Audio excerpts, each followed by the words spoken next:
America, Israel और Iran के बीच जो युद्ध चल रहा है उसका असर पूरी दुनिया पर दिखने लगा है और खासकर भारत पर भी इसका असर दिख रहा है। सरकार ने तेल रिफाइनरियों को ये निर्देश दिया है कि भाई जो कंपनियां हैं उनको ये निर्देश दिया गया है कि आप जो है एलपीजी का उत्पादन बढ़ा दीजिए और इसके साथ साथ ये एलपीजी जो है 30 सरकारी कंपनियों को ही दिया जाए और इसका इस्तेमाल कहीं और ना किया जाए। सरकार ने ऐसा इसलिए किया है क्योंकि युद्ध कब तक चलेगा कुछ कंफर्म नहीं है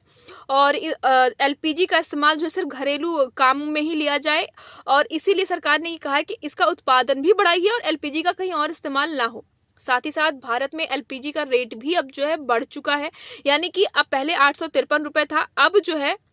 913 रुपए हो गया है एलपीजी का दाम। यानी कि कहीं ना कहीं असर दिखने लगा है और होर्मुज स्ट्रेट जो है वहां से जहां कच्चे तेल जहां से आते हैं, अब वहां पे वैसे ही ईरान और इजराइल के युद्ध की वजह से सब शिप्स वहीं पे खड़े हैं इधर उधर, लेकिन वहां से कोई क्रॉस नहीं कर रहा है क्योंकि युद्ध का खतरा है, कहीं ये खतरा बना हुआ है कि कहीं कोई अटैक ना कर दे। हालांकि ईरान ने ये साफ कहा है कि हम भारतीय शिप्स को जो है निशाना नहीं बनाएंगे, लेकिन फिर भी युद्ध का खतरा है तो इसलिए कोई भी शिप यहाँ से मतलब क्रॉस नहीं कर रहा है क्योंकि बीमा कंपनियों ने भी हाथ खड़ा कर दिया कि युद्ध की स्थिति में अगर कुछ नुकसान होता है तो हमारी जिम्मेदारी नहीं है, इसलिए कोई रिस्क लेना भी नहीं चाहता है। ईरान का ये कहना कि हम भारतीय शिप को निशाना नहीं बनाइए भारत के लिए तो बड़ी जीत है, लेकिन फिर भी खतरा तो बना ही हुआ है। और जिस तरीके से अमेरिका और इजराइल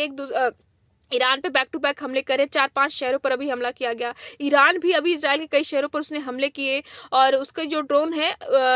डिफेंस है जो वहाँ की इजराइल की, वो सारे के सारे मिसाइल नहीं रोक पाई, तो वहाँ पे भी जनहानि और नुकसान तो हुआ ही है। तो कहीं से युद्ध रुकने की संभावना तो भी दिख नहीं रही है और महंगाई तो मुझे लग रहा है ऐसा जिस तरीके की स्थिति है अभी और भी बढ़ने वाली है।